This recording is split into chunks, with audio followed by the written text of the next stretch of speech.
Hi hello friends, എല്ലാ കൂട്ടുകാർക്കും നാളത്തെ എപ്പിസോഡിന്റെ റിവ്യൂയിലേക്ക് സ്വാഗതം. അങ്ങനെ നമ്മുടെ ലാവണ്യ ഒരുപാട് വിഷമിച്ചിരിക്കുകയാണല്ലോ. അവളുടെ വിഷമം മാറ്റാൻ വേണ്ടി ഒരു ഗിഫ്റ്റ് ആയിട്ട് പോകാമെന്ന് അശ്വിൻ വിചാരിക്കുകയാണ്.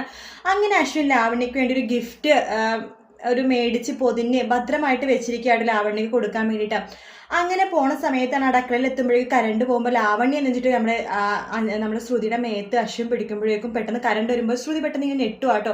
ശ്രുതി ആകെ പേടിച്ചിരിക്കുകയാണ്. ശ്രുതിക്ക് അങ്ങനെ മിണ്ടാനും പറ്റുന്നില്ല, എന്ത് ചെയ്യണമെന്ന് അറിയാണ്ട് മേത്ത് പിടിച്ചിട്ട് നമ്മുടെ അശ്വിൻ ശ്രുതി എടുത്ത് ഇങ്ങനെയാ പറഞ്ഞത്, ലാവണ്യ നീ ഫോൺ വിളിച്ചപ്പോൾ വല്ലാതെ ഭയങ്കര ഭയത്തിലും ഭയങ്കര പേടിയോട് കൂടിയിട്ടും വിഷമത്തോട് കൂടിയിട്ടാണ് സംസാരിച്ചത്. സോറി ലാവണ്യ, എനിക്കപ്പോൾ ഭയങ്കര ബിസിനസ്സിന്റെ ടെൻഷൻ കാരണമാണ് ഫോൺ കട്ട് ചെയ്യേണ്ടി വന്നത്, ക്ഷമിക്കുക നീ എന്നൊക്കെ പറഞ്ഞ് അങ്ങനെയാണ്ടോ അശ്വിൻ പറയണത്. അപ്പൊ നമ്മുടെ ശ്രുതിക്ക് മനസ്സിലായി ആള് മാറിയിട്ടാണെന്ന്. ശ്രുതിക്കാണെങ്കിൽ എന്ത് ചെയ്യണമല്ലോ, സൗണ്ട് ഉണ്ടാക്കാനും പറ്റില്ല, കാരണം ശ്രുതിയാണെന്ന് പറഞ്ഞാൽ അശ്വിൻ എന്തിനും പറയുമല്ലോ.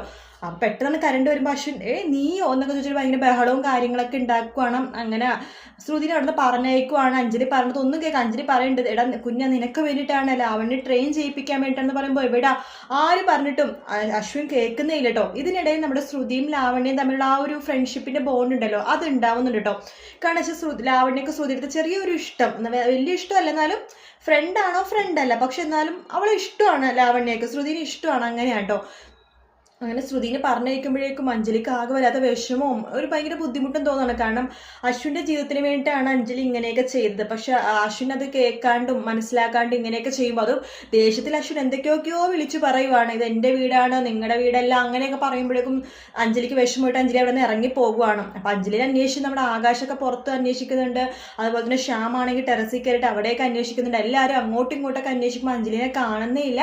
ആ സമയത്താണ് മുത്തശ്ശി പൊട്ടിത്തെറിച്ചിട്ട് അശ്വിനോട് പറഞ്ഞ എല്ലാത്തിനും കാരണം നീ ഒറ്റൊരുത്തനാണ്, നിനക്ക് വേണ്ടിയിട്ടാണ് അവൾ ഇത്രയും നാൾ ജീവിച്ചതെന്നൊക്കെ പറഞ്ഞിട്ട് ഭയങ്കര ബഹളവും കാര്യങ്ങളൊക്കെ മുത്തശ്ശി ഉണ്ടാക്കുമ്പോൾ അശ്വിന് ആകെ വിഷമവുമാണ്. അതിനുശേഷം അഞ്ജലിനെ കണ്ടുപിടിക്കുന്നുണ്ട്. അതോടൊപ്പം തന്നെ അശ്വിൻ ശ്രുതിയുടെ വീട്ടിൽ പോയിട്ട് ശ്രുതിയുടെ പറയുന്നുണ്ട്, നീ എന്തായാലും നാളെ മുതൽ വീട്ടിൽ വരണം, ഞാൻ നിന്നോട് സോറി മാപ്പൊന്നും പറയില്ല, ഞാൻ ചെയ്യണത് എൻ്റെ ചേച്ചിക്ക് വേണ്ടിയിട്ടാണ്, എൻ്റെ ചേച്ചി എന്ത് ചെയ്താലും അതിൽ എനിക്കൊരു നല്ലത് എന്തായാലും ഉണ്ടാവുമെന്ന് എനിക്ക് ഉറപ്പാണ്, അതുകൊണ്ട് നീ എന്തായാലും വരണം എന്ന് പറഞ്ഞിട്ട് 2 ലക്ഷം രൂപ അഡ്വാൻസ് ആയിട്ട് നമ്മുടെ ശ്രുതിയുടെ കൈകൾ, അതായത് അമ്മായിയുടെ വീട്ടിൽ വെക്കുവാണ്. പക്ഷെ അത് ഫസ്റ്റ് 1 ലക്ഷം രൂപയാണ് വെക്കണത്. ആ സമയത്ത് അമ്മായി പറയും നിങ്ങളുടെ പൈസയെന്നും അത് പറയുമ്പോഴേക്കും അവരുടെ വായ മൂടാൻ വേണ്ടി വീണ്ടും അശ്വിൻ 1 ലക്ഷവും കൂടി വെക്കും. അങ്ങനെ 2 ലക്ഷം രൂപ അവിടെ വെക്കും. അതിനുശേഷം അശ്വിൻ പറയുന്നുണ്ട്, നിനക്ക് പൈസക്ക് ഒരുപാട് ആവശ്യമുണ്ടെന്ന് എനിക്കറിയാം, അതുകൊണ്ട് ഈ പൈസ നീ സ്വീകരിച്ചിട്ട് നാളെ നീ വരണം എന്ന് പറഞ്ഞിട്ട് അവിടെ നിന്ന് പോകുവാണ്.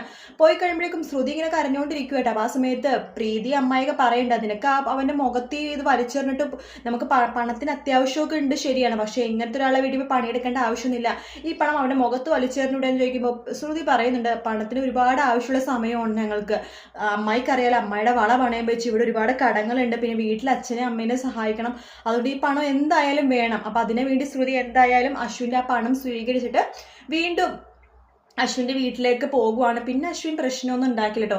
ശരിക്കും പറഞ്ഞാൽ നാളെ കഴിഞ്ഞിട്ടാണ് അശ്വിനും ശ്രുതിയും തമ്മിൽ കൂടുതൽ അടുക്കണത്. കാരണം വെച്ചാൽ അശ്വിൻ എവിടെ തിരിഞ്ഞാലും ശ്രുതിനെ കാണുവാണ്ട്, ശ്രുതി അങ്ങോട്ട് തിരിയുമ്പോഴും ഇങ്ങോട്ട് തിരിയുമ്പോഴൊക്കെ ശ്രുതി.